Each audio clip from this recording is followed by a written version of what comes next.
Halo teman-teman, Assalamualaikum warahmatullahi wabarakatuh. Perkenalkan, nama saya Ayu Azkiah dengan NIM 23080860012. Saya dari Pendidikan Biologi kelas 3. Nah, saya akan mempresentasikan atau menjelaskan tentang macam-macam hadis. Tentang macam-macam hadis, yaitu ada hadis tentang hewan, hadis tentang tumbuhan, kemudian ada hadis tentang matematika, kimia, dan juga hadis tentang ilmu alam. Nah, saya ini tugas ini untuk memenuhi tugas akhir semester pada mata kuliah studi hadis. Nah, yang pertama yaitu ada hadis tentang hewan, di mana hadis tentang hewan ini berisi tentang hadis tentang kucing. Nah, hadis tentang hewan ini di mana teks hadisnya atau sanad dan matanya yaitu yang berbunyi an Abdullah bin Umar radhiyallahu anhu qala sami'tu Rasulullah sallallahu alaihi wasallam yaqulu dakhalat imra'atun nar fi hiratin rabatutha fala yat'amatha wa la yatartaha ta'kulu min khashashil ard hatta matat sajla, rawahul Bukhari Muslim. Nah, terjemah hadis tentang kucing ini yaitu dari Abdullah bin Umar radhiyallahu anhu. Ia berkata bahwasanya aku mendengar Rasulullah SAW bersabda, seorang wanita masuk ke dalam neraka karena seekor kucing. Nah, dia mengurungnya sehingga kucing itu mati kelaparan dan wanita itu tidak memberinya makan dan tidak memberikannya dan wanita itu tidak memberinya makan dan membiarkannya mencari makan sendiri dari serangga bumi. Nah, sehingga kucing tersebut mati dalam keadaan kelaparan. Nah, hadis ini diriwayatkan oleh Bukhari dan Muslim. Nah, makna kandungan dari hadis ini yang pertama yaitu hadis ini mengajarkan bahwasanya menyiksa hewan baik dengan tindakan langsung atau pengabaian adalah dosa besar. Bahkan seekor kucing sebagai makhluk hidup kecil. Nah, memiliki hak atas perlakuan baik dari manusia, dan hewan peliharaan adalah amanah yang harus dirawat dan juga dipelihara dengan baik. Nah, Islam ini menegaskan bahwasanya mereka memiliki hak untuk diberi makan dan juga diperlakukannya dengan kasih sayang, sehingga begitu juga pada perilaku buruk terhadap hewan ini dapat menjadi sebab seseorang masuk ke dalam neraka. Nah, hal ini menunjukkan bahwa hubungan manusia dengan makhluk hidup lainnya adalah bagian dari akhlak yang harus dipertanggungjawabkan di akhirat. Nah, jadi hadis ini mencerminkan bahwasanya ada keadilan Allah jika seseorang ini tidak adil terhadap makhluk seperti kucing, ia akan menerima balasan yang setimpal atas perbuatannya. Jadi hadis ini menjadi pengingat bahwa Islam ini tidak hanya mengatur hubungan manusia dengan Allah saja, tidak hanya mengatur hubungan manusia dengan sesama manusia saja, tetapi juga hubungan dengan alam dan juga makhluk lainnya. Nah, kemudian yang kedua ada hadis tentang tumbuhan, di mana hadis tentang tumbuhan ini saya mengambil hadis tentang pohon bidara. Nah, yang berbunyi an Abdullah bin Habsyi qala Rasulullah sallallahu alaihi wasallam man qata'a sidratan suwaballahu ra'sahu finnari, rawahu Abu Dawud fi sunanihi. Nah, terjemah hadis ini yaitu dari Abdullah bin Habsyi radhiyallahu anhu berkata bahwasanya Rasulullah SAW bersabda, barang siapa yang menebang pohon bidara, maka Allah akan menundukkan kepalanya ke dalam neraka. Hadis riwayat Abu Dawud dalam sunannya. Nah, makna kandungan hadis ini memberikan peringatan keras agar tidak menebang pohon bidara sembarangan. Pohon bidara ini memiliki manfaat yang besar baik dari segi ekologis maupun religiusnya.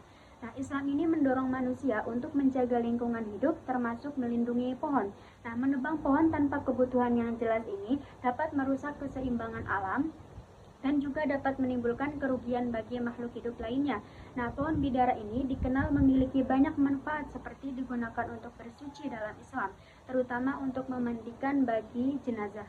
Nah, oleh karena itu, menjaga keberadaannya menjadi bagian dari penghormatan terhadap ciptaan Allah. Hadis ini menunjukkan betapa besarnya perhatian Islam terhadap pelestarian lingkungan.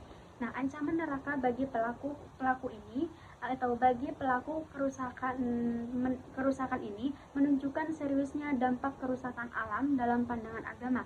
Jadi hadis ini mengajarkan bahwasanya pentingnya menjaga tumbuhan, khususnya pohon bidara, sebagai bentuk tanggung jawab manusia terhadap alam. Kemudian hadis yang ketiga yaitu hadis tentang matematika, di mana saya mengambil tentang konteks pembagian warisan. Nah, di mana hadis ini berbunyi yaitu Bismillahirrahmanirrahim. An Abdullah bin Abbas radhiyallahu anhuma qala Rasulullah sallallahu alaihi wasallam al-haqqul faraidu bi ahliha fama baqiya fali aula rajulin dzakarin, rawahul Bukhari wa Muslim. Nah, terjemah hadis ini yaitu dari Abdullah bin Abbas radhiyallahu anhu berkata bahwasanya Rasulullah SAW bersabda, berikanlah bagian-bagian faraid atau warisan kepada ahlinya yang berhak sesuai syariatnya, dan apa yang tersisa, maka itu kerabat laki-laki yang paling dekat dengan hubungannya. Hadis riwayat Bukhari dan Muslim. Jadi makna kandungan hadis ini menegaskan bahwasanya pembagian warisan harus dilakukan sesuai dengan aturan faraid yang telah ditetapkan dalam Al-Quran dan Sunnahnya. Warisan ini dibagi secara matematis kepada ahli waris yang berhak, dan juga sistem faraid ini memastikan bahwa setiap ahli waris mendapatkannya haknya secara adil berdasarkan hubungan kekeluargaan dan juga tanggung jawabnya masing-masing. Hadis ini menunjukkan pentingnya penguasaan matematika dalam kehidupan sehari-hari, khususnya dalam menentukan proporsi warisan seperti 1/2, 1/3, 1/6 dan juga seterusnya. Setelah hak-hak wajib ini diberikan kepada ahli waris tertentu, kemudian sisa harta ini diberikan kepada kerabat laki-laki yang terdekat. Contohnya yaitu saudara kandung laki-laki atau anak laki-laki. Nah, jadi hadis ini menekankan bahwa pentingnya mengikuti hukum faraid dalam pembagian warisan untuk menciptakan suasana yang adil. Nah, dalam praktiknya pemahaman matematika ini sangat diperlukan untuk menghitung bagian masing-masing ahli waris dengan tepat. Nah, yang selanjutnya ada hadis tentang kimia, di mana saya mengambil tentang sifat air dan penggunaannya untuk bersuci. Nah, hadis ini yang berbunyi yaitu an Abi Hurairah radhiyallahu anhu qala Rasulullah sallallahu alaihi wasallam innamal ma'a tahurun la yunajjisuhu syai'un illa ma ghayyara ta'amahu aw rihahu aw launuhu, rawahul Ibnu Majah wa sahahul Albani.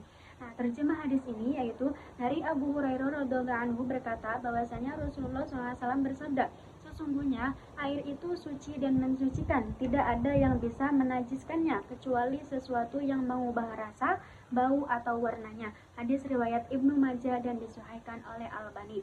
Nah, makna kandungan hadis ini yaitu hadis ini menegaskan bahwasanya air secara alami itu bersifat suci dan mensucikan dan dapat digunakan untuk bersuci juga.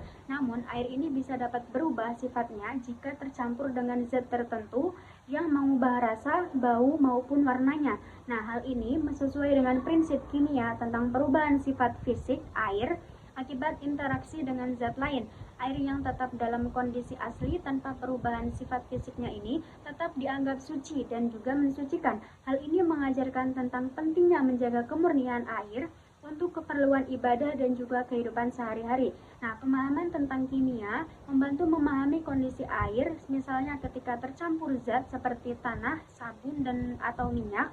Nah, zat-zat ini mungkin tidak selalu menajiskan air, tergantung pada tingkat perubahan sifat air tersebut. Nah, jadi hadis ini mengajarkan tentang pentingnya memahami sifat air sebagai salah satu nikmat Allah yang memiliki fungsi suci dan juga mensucikan. Nah, dalam konteks ilmu kimia, hadis ini juga menekankan bagaimana perubahan sifat fisik atau kimia pada air dan dapat mempengaruhi penggunaannya. Kemudian yang terakhir ada hadis tentang ilmu alam atau angkasa dan sunatullah. Saya mengambil tentang fenomena gerhana. Hadis ini berbunyi yaitu an Abi Mas'ud Al-Ansari radhiyallahu anhu qala Rasulullah sallallahu alaihi wasallam inna syamsa wal qamara ayatani min ayatillah la yankhasifani limauti ahadin wala lihayatihi fa idza ra'aitumuhuma fasallu wad'allah. Hadis riwayat rawahul Bukhari wal Muslim. Terjemah hadisnya yaitu dari Abu Mas'ud Al-Ansari radhiyallahu anhu, ia berkata bahwasanya Rasulullah SAW bersabda, sesungguhnya matahari dan bulan itu adalah dua tanda kebesaran Allah, sehingga keduanya ini tidak mengalami gerhana karena kematian atau kehidupan seseorang. Nah, maka apabila kalian melihatnya atau melihat gerhana tadi, dirikanlah sholat dan berdoalah kepada Allah. Hadis riwayat Bukhari dan Muslim. Kandungan hadis ini yaitu gerhana matahari dan bulan bukanlah fenomena biasa, tetapi ada tanda kekuasaan Allah yang menunjukkan keteraturan alam semesta. Hadis ini mengajarkan untuk mengaitkan ke fenomena alam dengan keimanan. Kemudian hadis ini juga mengindikasikan bahwa fenomena alam termasuk gerhana terjadi berdasarkan hukum-hukum alam atau sunatullah. Nah, fenomena tersebut tidak terjadi karena peristiwa tertentu di bumi seperti kelahiran atau kematian seseorang. Rasulullah SAW mengarahkan umatnya untuk merespon gerhana dengan sholat dan juga doa. Hal ini mengajarkan bahwa fenomena alam meskipun dapat dijelaskan secara ilmiah, tetap menjadi momentum utama untuk mendekatkan diri kepada Allah. Nah, hadis ini mendorong umat Islam untuk mempelajari astronomi dan memahami pergerakan benda-benda langit sehingga dapat mengetahui fenomena seperti gerhana dan menghubungkannya dengan hikmah kebesaran Allah. Jadi hadis ini mengajarkan bahwasanya hubungan antara fenomena alam dan keimanan ini seperti gerhana sebagai tanda kekuasaan Allah dan juga mengingatkan manusia untuk beribadah dan menerungkannya atas kebesarannya. Nah, sekian presentasi dari kami, kurang lebihnya mohon maaf. Assalamualaikum warahmatullahi wabarakatuh.